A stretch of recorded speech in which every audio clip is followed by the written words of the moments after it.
கிருஷ்ணகிரி மாவட்டம் போச்சம்பள்ளி அருகே நிலத்தகராறு வழக்கை திரும்பப் பெறக் கோரி கல்லூரி மாணவியின் கழுத்தை கத்தியால் அறுத்து பாலியல் வன்கொடுமை செய்ய முயற்சி நடந்த சம்பவம் பெரும் பரபரப்பை ஏற்படுத்தியுள்ளது. இந்த கொடுமைக்கு நடவடிக்கை எடுக்காமல் பாதிக்கப்பட்ட மாணவி மற்றும் அவருடைய தாயாரையே காவல்துறையினர் மிரட்டுவதாகவும் புகார் எழுந்துள்ளது. என்ன நடந்தது என்பது குறித்து விவரிக்கிறது இந்த செய்தி தொகுப்பு.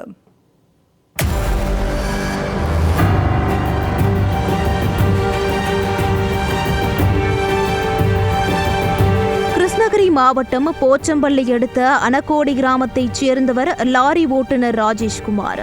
இவரது மனைவி மங்கம்மாள், இவர்களுடைய மகன் ஹரி மற்றும் மகள் ரித்திகா இருவரும் கல்லூரியில் படித்து வருகின்றனர். ராஜேஷ்குமாரும் ஹரியும் வெளியில் தங்கி உள்ளதால் மங்கம்மாளும் அவரது மகள் ரித்திகாவும் மட்டுமே வீட்டில் வசித்து வருகின்றனர். கடந்த 2024ஆம் ஆண்டு மங்கம்மாளுக்கு சொந்தமான விவசாய நிலத்தில் புகுந்து நெற்பயிர்களை 3 மாடுகளை கொண்டு மேய்த்து சேதப்படுத்தியதாக 3 பேர் மீது மங்கம்மாள் தரப்பில் புகார் அளிக்கப்பட்டது. நிலுவையில் உள்ள இந்த வழக்கை மங்கம்மாள் நடத்துவதற்கு அவரது தாத்தா சீனிவாசன் உதவி செய்ததாக கூறப்படுகிறது. இந்த நிலையில் கடந்த 3ஆம் தேதி இரவு 8 மணியளவில் விவசாய நிலத்தில் இருந்த தாத்தா சீனிவாசனை பார்ப்பதற்காக மங்கம்மாளும் ரித்திகாவும் சென்றுள்ளனர். அப்போது அங்கு வந்த எதிர்த்தரப்பைச் சேர்ந்த 9 பேர் கொண்ட கும்பல் வழக்கு விஷயமாக சீனிவாசனுடன் வாக்குவாதத்தில் ஈடுபட்டதாக கூறப்படுகிறது. இதை பார்த்த ரித்திகா, தாத்தாவிடம் ஏன் சண்டை போடுகிறீர்கள் என கேட்டு தனது செல்போனில் அச்சம்பவத்தை படம் பிடித்துள்ளார். இதனால் ஆத்திரமடைந்த மஞ்சுநாதன் என்பவர் ரித்திகாவின் செல்போனை பறித்து கீழே போட்டு உடைத்துள்ளார். மேலும் தான் மறைத்து வைத்திருந்த கத்தியை எடுத்து ரித்திகாவின் கழுத்தை அறுத்துள்ளார். அப்போது மஞ்சுநாதன் என்பவர், உன்னை இங்கேயே பாலியல் வன்கொடுமை செய்து வீடியோவாக வெளியிட்டால்தான் வழக்குகளை வாபஸ் வாங்குவாயா என கூறி மேலாடையை கிழித்து தன்னிடம் மோசமாக நடந்து கொண்டதாகவும், இதை கௌதம் என்பவர் செல்போனில் வீடியோவாக பதிவு செய்ததாகவும் மாணவி கண்ணீருடன் தெரிவித்துள்ளார். நானும் அம்மா தாத்தா வீட்டான போயிட்டு இருந்தாங்க. அப்போ தாத்தா கிட்ட சண்டை பிடிச்சிருந்தாங்க ஒரு 10 பேர்.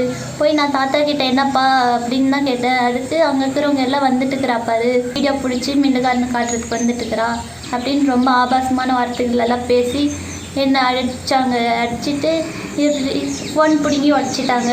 அந்த கும்பலிடமிருந்து பெரும் போராட்டத்திற்கு பிறகு தப்பிய தாயும் மகளும் அலறி அடித்துக் கொண்டு வெளியே ஓடி வந்துள்ளனர். படுகாயமடைந்த ரித்திகா போச்சம்பள்ளி அரசு பொது மருத்துவமனை மற்றும் கிருஷ்ணகிரி மருத்துவக் கல்லூரி மருத்துவமனையில் அனுமதிக்கப்பட்டு தீவிர சிகிச்சைக்கு பின் வீடு திரும்பியுள்ளார். இந்த கொடூர சம்பவம் குறித்து போச்சம்பள்ளி காவல் நிலையத்தில் புகார் அளிக்கப்பட்டது.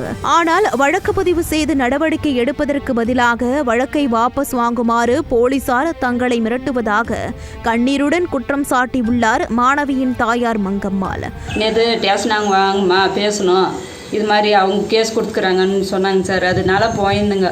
போனதுக்கு ஆப்போசிட்டு அவங்களுக்கு தான் சாதகமாக பேசுகிறாங்க. ஸ்டேஷன்லேருந்து பெரிய அதிகாரிங்கெல்லாம் வந்து அவங்களுக்கு தான் சப்போர்ட்டாக பேசுகிறாங்க. உங்கள் மேலே கேஸ் போட்டுவிடுவாங்கம்மா ஆன்ட்டு எங்களை மெட்டி எங்களை சைன் வாங்கி வச்சுட்டாங்க சார் நேற்று.